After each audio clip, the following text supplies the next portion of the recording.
आमदन से ज़ायद सासों और मनी लॉन्ड्रिंग केस में गिरफ्तार शहबाज शरीफ को एहतसाब अदालत लाहौर में पेश कर दिया गया। अदालत ने शहबाज शरीफ के जिस्मानी रिमांड की दरख्वास्त पर फैसला महफूज कर लिया है। मजीद जानेंगे नुमाइंदा जियो न्यूज़ आज़म मलिक से। आज़म, समाअत का हवाल दीजिएगा और ये भी बताइएगा कि महफूज फैसला कब तक सुनाया जाएगा। जी देखिए, मनी लॉन्ड्रिंग केस में शहबाज शरीफ आज जब अदालत में पेश हुए तो उन्होंने कहा कि वो खुद दलाइल देंगे। उनके वकील अमजद परवेज मौका पर मौजूद थे। शहबाज शरीफ ने दलाइल देते हुए कहा कि उन्होंने 3 अदवार में सूबे की खिदमत की, जहां पर भी वो जाते थे जहाज का खर्च, कमरे का खर्च और वो टीए भी नहीं लेते थे। उन्होंने कहा कि नैब के तफ्तीशी अफसर जो है वो तफ्तीश करते हैं मगर बोलते नहीं। तो अदालत ने इस्तफसार किया कि ये क्या नहीं बोलते। इस पर शहबाज शरीफ ने कहा ये कुन्ने बने हुए हैं। कुन्ने पंजाबी का एक वर्ड है, मतलब ये चुप रहते हैं, बोलते नहीं। इस पर शहबाज शरीफ के रिमार्क पर कमरा अदालत में कहके लगे। नैब प्रोसिक्यूटर के इस मौके पर कहना था वो अदालत को हकायक से आगाह करना चाहते हैं। शहबाज शरीफ तफ्तीश में ताउन नहीं कर रहे। इस पर शहबाज शरीफ ने कहा कि उन्होंने ग्राउंड ऑफ अरेस्ट पर दस्तखत कर दिए हैं। शहबाज शरीफ ने यह भी कहा कि अब वो कोई कानूनी दलाइल नहीं देंगे। तफ्तीशी अफसर का ये कहना था कि शहबाज शरीफ ने कहा कि वो सब कुछ पहले ही बता चुके हैं। इस पर शहबाज शरीफ ने कहा कि वो अदालत को ये कहते हैं कि वो जितना चाहे उनका रिमांड देंगे, अब वो नहीं बोलेंगे। इस पर अदालत ने जिस्मानी रिमांड का फैसला महफूज कर लिया और शहबाज शरीफ को कहा कि वो अगर बैठना चाहें तो बैठ सकते हैं, जिस पर शहबाज शरीफ चेयर पर बैठ गए। अब ये फैसला जो आपने पूछा कितनी देर महफूज रहेगा, थोड़ी ही देर बाद अदालत जो है इसका फैसला सुना देगी। सारे लोग इंतजार कर रहे हैं। नैब प्रोसिक्यूटर भी कमरा अदालत में मौजूद हैं, शहबाज शरीफ भी और उनके जो मुस्लिम लीग नून के दीगर रहनुमा हैं, उनके वकील अमजद परवेज भी अंदर मौजूद हैं। सबको अब यही इंतजार है कि कब अदालत जिस्मानी रिमांड के ऊपर महफूज फैसला जो है वो सुनाएगी। जी आज़म मलिक, हम आपसे अपडेट हासिल करते रहेंगे। आज़म मलिक, नुमाइंदा जियो न्यूज़, हमें अपडेट कर रहे थे। आमदन से ज़्यादा असासों और मनी लॉन्ड्रिंग केस में गिरफ्तार शहबाज शरीफ को आज एहतसाब अदालत लाहौर में पेश किया गया। इस वक्त भी शहबाज शरीफ एहतसाब अदालत लाहौर में ही मौजूद हैं। अदालत ने शहबाज शरीफ के जिस्मानी रिमांड की दरख्वास्त पर फैसला महफूज कर लिया है। सदर मुस्लिम लीग नून नैब अदालत में जब वो पहुँचे तो सहाफ़ियों से गुफ्तगू करते हुए उनका कहना था कि नैब न्याजी गठजोड़ नाकाम है, वो उसका मुकाबला करेंगे। गठजोड़ का बदतरीन इंतजाम है, उसका मुकाबला करेंगे इंशाअल्लाह।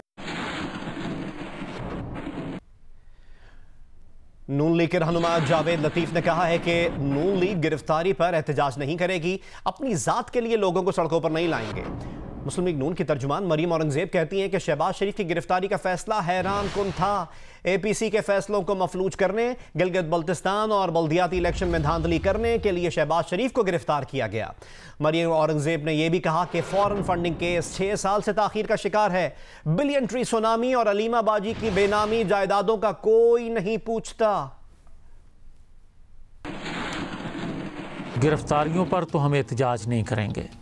कोई ये ना समझे कि हम अपनी ज़ात के लिए लोगों को सड़कों पर लाना चाहते हैं। हम तो लोग जो सड़कों पर आ रहे हैं उनको लीड करने के लिए सियासी जमातें बाहर आ रही हैं। बड़ा हैरानकुन फैसला था एपीसी के फैसलों को मफलूज करने के लिए और गिलगित बल्तिस्तान और लोकल गवर्नमेंट इलेक्शंस को 2018 के तर्ज पर रिग करने के लिए, मैनिपुलेट करने के लिए और इंजीनियर करने के लिए शहबाज शरीफ साहब को गिरफ्तार किया गया। आज 2.5 साल हो गए हैं। 23 फॉरेन फंडिंग अकाउंट 6 साल से ताखीर का शिकार है। उसके साथ साथ जो मालम जब्बा हेलीकॉप्टर केस, आटा चीनी चोरी में वजीर आजम क्यों नहीं पेश होता JIT में, हलीमा बाजी की बेनामी जायदादें सिलाई मशीनों से जो बनाई गई, उनमें कोई जवाब तलब करने वाला नहीं है। वफाकी वजीर साइंस और टेक्नोलॉजी फवाद चौधरी का कहना है कि सारे ऑपोजिशन रहनुमाओं के बयानात देखें, ये कर देंगे वो कर देंगे। एक ऑपोजिशन रहनुमा ने भी मेरिट पर केस में लगाए गए इल्जामात का जवाब नहीं दिया, सिर्फ धमकियों पर जोर है। ऐसे नहीं चलेगा। फवाद चौधरी ने अपने बयान में यह भी कहा कि पैसे वापस करो या जेल जाओ, चॉइस आपकी है।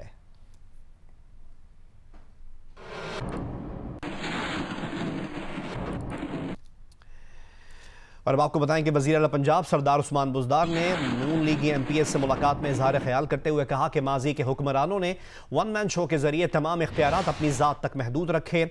शोर मचाने वालों को पहले अपने गिरेबान में झांकना चाहिए। लूटमार का दौर कभी वापस नहीं आएगा। अरकान सूबाई असम्बली ने वज़ीर आला पंजाब को अपने हलकों और इलाके के मसाइल से आगाह किया और कहा उन्हें वज़ीर आला की क़यादत और पॉलिसीज़ पर एतमाद है। अवामी खिदमत के लिए वो वज़ीर आला के साथ हैं।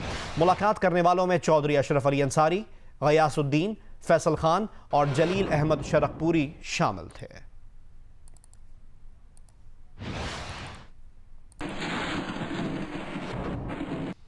एक और अहम अपडेट आपसे शेयर करें कि हुकूमत ने मुल्क भर में कल से प्राइमरी स्कूल्स खोलने का ऐलान कर दिया है। वफाकी वजीर तालीम शफकत महमूद का कहना है कि फैसला बच्चों के मुस्तकबिल के पेश नजर किया गया है।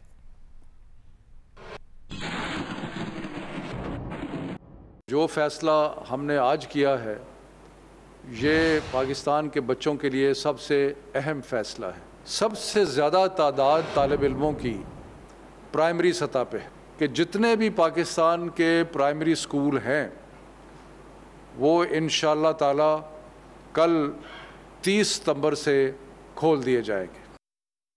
दीगर खबरें शामिल करें और आपको बताएं कि एमनेस्टी इंटरनेशनल ने भारत में तंजीमी काम रोकने का ऐलान कर दिया।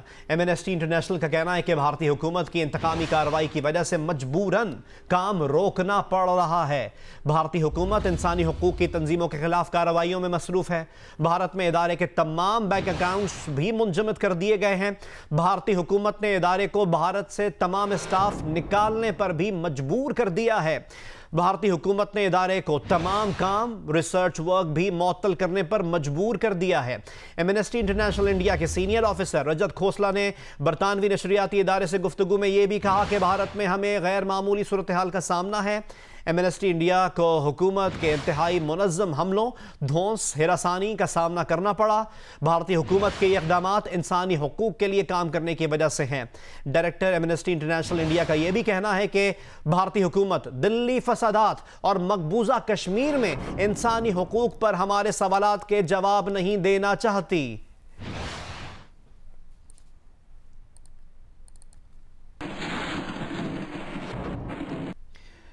वज़ीर ख़ारजा शाह महमूद कुरैशी कहते हैं कि अफगानिस्तान में मफाहमती अमल की कामयाबी को अपनी कामयाबी समझते हैं। डॉक्टर अब्दुल्ला से मुलाकात में अमन अमल पर गुफ्तगू हुई। वज़ीर ख़ारजा ने इस्लामाबाद में तकरीब से वो खिताब कर रहे थे। इस दौरान डॉक्टर अब्दुल्ला ने भी खिताब किया और कहा कि अफ़गान अमन अमल में पाकिस्तान का अहम किरदार रहा है। दोनों ममालिक के अवाम की खुशहाली एक दूसरे से मुंसलिक है। डॉक्टर अब्दुल्ला का ये कहना था। और डॉक्टर अब्दुल्ला आज सदर मुमलिकत आरिफ अलवी, वज़ीर आज़म इमरान खान और army chief general Qamar Javed Bajwa से भी मुलाकात करेंगे। इसी मुताल्लिक़ मज़ीद बात करेंगे सीनियर सहाफ़ी और तज्ज़ियाकार रहीमुल्लाह यूसुफ़ज़ई साहब से। रहीमुल्लाह साहब, डॉक्टर अब्दुल्ला पाकिस्तान के दौरे पर हैं। आपके ख्याल में इनका ये दौरा कितना अहम है? पहली बात तो ये है कि ये 12 साल के बाद पाकिस्तान आए हैं और पाकिस्तान ने कई बार इनको दावत दी, इन्होंने इनकार किया। पाकिस्तान से इनकी काफ़ी नाराज़गी थी। इनका ताल्लुक साबका शुमाली इत्तेहाद के साथ था, जिसके साथ पाकिस्तान के ताल्लुकात हमेशा गैर दोस्ताना रहे, क्योंकि इनका ये ख्याल था कि पाकिस्तान तालिबान की हिमायत कर रहा है। लेकिन काफ़ी तब्दीली आ गई है। अभी जिस तरह की गुफ्तगू डॉक्टर अब्दुल्ला ने इस्लामाबाद में की है, तो ये बिल्कुल उस गुफ्तगू से मुख्तलिफ है जो वो पहले करते थे। पाकिस्तान के ख़िलाफ़ बात करते थे, अभी वो पाकिस्तान की तारीफ़ कर रहे हैं और पाकिस्तान से मज़ीद ताउन मांग रहे हैं। तो मेरे ख्याल में ये जो पाकिस्तान ने उनको दावत दी, बड़ी कोशिश की, और ये एक सफारती कामयाबी मैं उसको कहूँगा। और अब्दुल्ला की सियासी अहमियत अफ़गानिस्तान में काफ़ी है, जो उनका धड़ा है। तो उनके साथ पाकिस्तान के ताल्लुकात अगर बेहतर होंगे तो ताल्लुकात उमूमी तौर पर पाकिस्तान और अफ़गानिस्तान के भी बेहतर हो जाएंगे। अच्छा रहीमुल्लाह साहब, जैसा कि आपने ख़ुद भी फरमाया कि पाकिस्तान से काफ़ी नाराज़गी थी इनकी, लेकिन आज अब्दुल्ला ने ये भी कहा कि अफ़गान अमन अमल में पाकिस्तान का बहुत अहम किरदार रहा है। तो आप इस कमेंट को कैसे देखते हैं? देखिए, ये भी एक वजह है कि ये पाकिस्तान आए हैं। इनको ये एहसास हो गया है कि पाकिस्तान का बड़ा अहम रोल है और रहा है और आइंदा भी रहेगा। और जो अमेरिका और तालिबान का अमन मुआहदा हुआ फरवरी में, इनको पता है कि उसमें पाकिस्तान का कलीदी किरदार था। अभी जो बैनुल अफ़गान मुज़ाकरात हो रहे हैं, इसमें भी अगर कोई रुकावट आएगी तो पाकिस्तान से कहा जाएगा कि वो उस रुकावट को दूर करे। तो मेरे ख्याल में अब्दुल्ला ने इसलिए भी दौरा किया कि पाकिस्तान की हमायत हासिल की जाए और चूंकि ये अमन जो वहाँ के कौंसल है उसके सरबराह भी हैं, तो ये ज़्यादा कोशिश करेंगे कि ये मुज़ाकरात कामयाब हो जाएं और इसमें जिसकी भी हिमायत दरकार हो, ख़ास तौर पर पाकिस्तान की, तो वो हासिल की जाए। बहुत बहुत शुक्रिया रहीमुल्लाह साहब जियो न्यूज़ को अपना वक्त देने के लिए। एहतसाब अदालत ने अपोजिशन लीडर मियां शहबाज शरीफ को 14 रोज़ा जिस्मानी रिमांड पर नैब के हवाले कर दिया है। मज़ीद तफसीलात जानते हैं नुमाइंदा जियो न्यूज़ उस्मान भट्टी से। उस्मान, अपडेट कीजिएगा। जी, आज जैसे कि एहतसाब अदालत में मियां मोहम्मद शहबाज शरीफ जो कि उनकी केस की समाअत थी और अभी जो आज दलाइल मुकम्मल होने के बाद फैसला महफूज कर लिया गया। अब जो कुछ देर पहले जो जज हैं जज हसन, उन्होंने फैसला सुनाते हुए जो 14 रोज़ा जिस्मानी रिमांड पर मियां मोहम्मद शहबाज शरीफ को नैब के हवाले कर दिया है। अब 13 जो है नेक्स्ट मंथ की मियां मोहम्मद शहबाज शरीफ को यहाँ पेश किया जाएगा, जबकि आज जो मियां शहबाज शरीफ की साहबजादी है उन जवेरिया, उनको आज मुस्तकिल माफी का अभी ये दे दी गई है। अब उनकी जगह उनका एक वकील नुमाइंदा अदालत में पेश हुआ करेगा। जी, उस्मान भट्टी नुमाइंदा जियो न्यूज़ हमें अपडेट कर रहे हैं। एहतसाब अदालत ने अपोजिशन लीडर मियां शहबाज शरीफ को 14 रोज़ा जिस्मानी रिमांड पर नैब के हवाले कर दिया है। अदालत ने शहबाज शरीफ को दोबारा अब 13 अक्टूबर को पेश करने का हुक्म दे दिया है। इससे पहले फैसला महफूज किया गया था और अब ये महफूज फैसला सुना दिया गया है। अदालत ने शहबाज शरीफ को दोबारा 13 अक्टूबर को पेश करने का हुक्म दिया है। एहतसाब अदालत के जज जवादुल हसन ने नैब की जिस्मानी रिमांड की दरख्वास्त मंजूर कर ली और एहतसाब अदालत ने अपोजिशन लीडर मियां शहबाज शरीफ को 14 रोज़ा जिस्मानी रिमांड पर नैब के हवाले कर दिया है। नून लीग के रहनुमा राना सनाउल्लाह का कहना है कि मुल्क में एहतसाब नहीं इंतकाम हो रहा है। प्रोग्राम आज शाहजेब खानजादा के साथ में गुफ्तगू करते हुए राना सनाउल्लाह ने दावा किया कि चेयरमैन नैब की वीडियो वजीर आजम हाउस में मैनेज की गई, जिसके बाद चेयरमैन नैब के हाथ बंधे हुए हैं जो उस वक्त खोले जाते हैं जब अपोजिशन के अरकान के वारंट गिरफ्तारी पर दस्तखत करने हों। ये एहतसाब नहीं है, ये इंतकाम है। अगर एहतसाब के अदारे को, अब ये कहते हैं जी अदारे में जी फलां में हमने चपरासी नहीं रखा, फलां में फलां को रखा। ओ भाई, ये जो एहतसाब का अदारा है, इसका जो चेयरमैन है रखा, उसे किसी ने भी हो, उसने जिस दिन प्रेस कॉन्फ्रेंस की थी उसने कहा था कि मैं अगर 10-15 बंदों को पकड़ लूँ तो ये हुकूमत गिर जाएगी। उनमें से एक आदमी ऐसा है, उसको मैं पकड़ लूँ, मुझे ख़तरा है, उसकी सेहत बड़ी कमज़ोर है, उसको कुछ हो ना जाए। अब सबको पता है कि वो कौन है। उसके बाद फिर उसकी वीडियो जो है वो किसने चलवाई है? मैं आज चैलेंज करता हूं कि वो वीडियो जो है वो वजीर आजम हाउस में मैनेज करके ताहिर खान जो ए न्यूज़ के जो मालिक हैं उनसे चलवाई गई। वहाँ पे बैठ के ये सारी जो है वो साजिश हुई, प्रोग्राम बना, उसके बाद फिर उनको संभाला गया। उस वक्त से अब चेयरमैन साहब जो है उनके हाथ पीछे बंधे हुए हैं। उस वक्त खोलते हैं जब उनसे दस्तखत करवाते हैं अपोजिशन के लोगों के वारंट ऑफ अरेस्ट के ऊपर साइन करवाने के लिए।